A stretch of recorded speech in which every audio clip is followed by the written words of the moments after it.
All right, so let's look at Texas A&M quarterback Marcel Reed. Look at some of his best plays from A&M's comeback win against LSU last night, or depending when you're watching this video from this previous week. And we're not at our home spot, our home office, so A&M fans that tune in the channel, we're at a different spot. But let's go ahead and talk about Marcel Reed. And before we break down the film, we got like 5 or 6 of his best plays.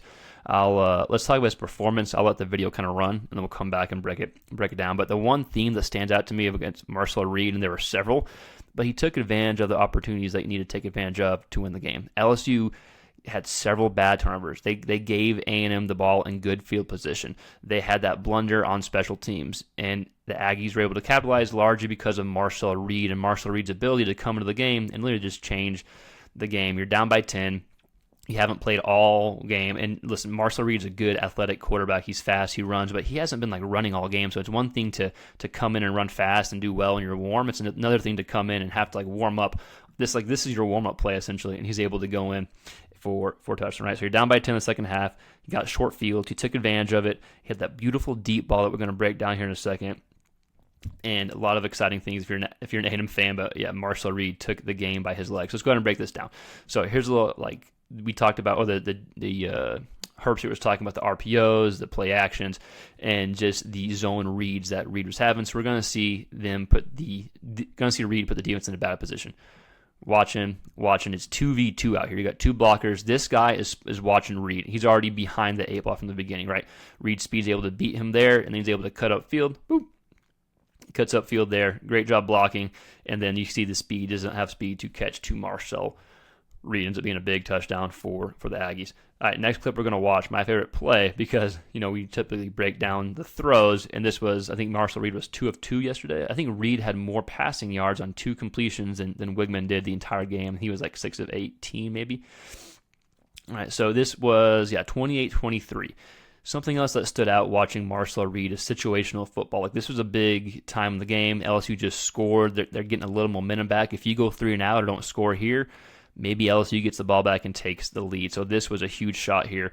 You got the boxes, 1, 2, 3, 4, 5, 6, 7-ish, we'll call it, who are in the box trying to protect the run.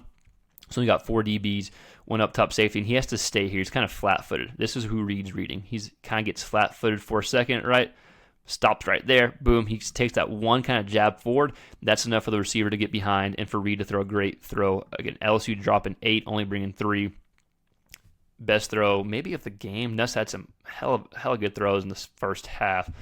Maybe this was the best throw of the game, especially considering the situation it was on.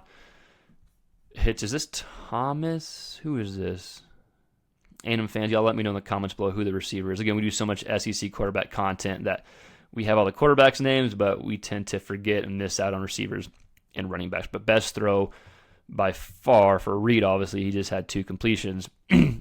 But probably the best throw of the game considering the situation from Marcel Reed. So we're going to look at a few more clips of Reed's runs. I think he had, 3 touchdowns, if I'm not mistaken. The other touchdown was Moss, the running back, whenever Reed came in. I mean, there was 8 minutes left in the third quarter, and A&M had 7 points. They ended the game with 38. So he scored 31 points in basically a quarter and a half, largely because of Reed's legs. Here's a 3rd and 5. This may be my favorite clip from Reed because the offensive line got involved. And at the snap of the ball, I thought it was a pass. Herbstreit did a good job breaking it down, showing us that, hey, it was actually just a delayed QB draw because we see the guard kind of take front here. So we're 3rd and 5, down by 3 still. Into the third quarter. This was this after a Nuss interception, or was this after the botched field goal? I can't remember. But regardless, you see nice good draw. At least I think it was a draw. Maybe there's some miscommunication. Whatever, doesn't matter. It ends up being a touchdown. Reed takes up field. Eventually he gets in the end zone. I thought he was going to get stopped here at the 2 or 1. You got 2, 3, 4, kind of some LSU guys just standing, and that was the difference of the game. Wow, I didn't even catch that. So check this out. We got a few LSU guys trying to make a tackle. Then we got guys kind of just watching. And then A&M O-line, boom, pushes them in. That's, if you're an A&M fan, you love seeing that, right? Again, it was basically 2v3 for Aggies against LSU. Okay, so here's a little quarterback counter, 2nd and 4. So this was after the special teams blunder, and then you had a few runs, I believe, and then that touchdown run was a few plays after this run here. So here's another good run by Marcel Reed. We're going to see looks like it was a design quarterback keep, if I'm not mistaken here, because we got some pullers, guard, tackle, I believe, pulling, and then gets upfield. Again, LSU just did not know what to do, and they talked about they just weren't prepared for this. Little breaks the arm tackle. I don't even know if the arm gets there, but able to get upfield. That was a big play that led to the touchdown that we just watched that got the win. And so we got one more clip that we're going to watch, I believe. Yeah, this again, there's only like 5 clips that we're watching. It wasn't like Reed had like 1,000 like plays and all these drives. They were just like some big plays. So this was another really good job by Reed, keeping the ball, 3rd and goal, keeping the ball into the running back's hands there, and then able to pull it last second. Here, when we were watching the game last night, I thought the running back had it. I was like, okay, LSU got the stop here. And watch how LSU's defense has to, let's go back here. Is it playing? Okay. So watch how LSU's defense has to slow down, just watch who has the ball, who is the ball, who is the ball. So this guy, okay, I'm taking him no matter what. He has to kind of stutter here and just wait to see what's going to happen here. He waits just long enough. Boom. And then Reed gets upfield. Is that Burns? He probably should have been going. But regardless, great job by Reed. You got 2-3 defenders on that one running back. And then I think Burns can't make the play. That ended up being a big touchdown there. Then I think Nuss had another interception, and A&M was kind of able to handle the business there. So there's 5 clips here. Let's go back and I'll put on the passing play here because it's my favorite. And he did have another completion. I didn't put it on here. But yeah, A&M fans, let me know your thoughts on Reed in the comments below. Again, if I can talk about it for 1 minute before we break this video down, or before we end this video, it was a situational awareness to come in. Yeah, I talked about him taking advantage of opportunities. Like no doubt, LSU gifted him some really good field positions.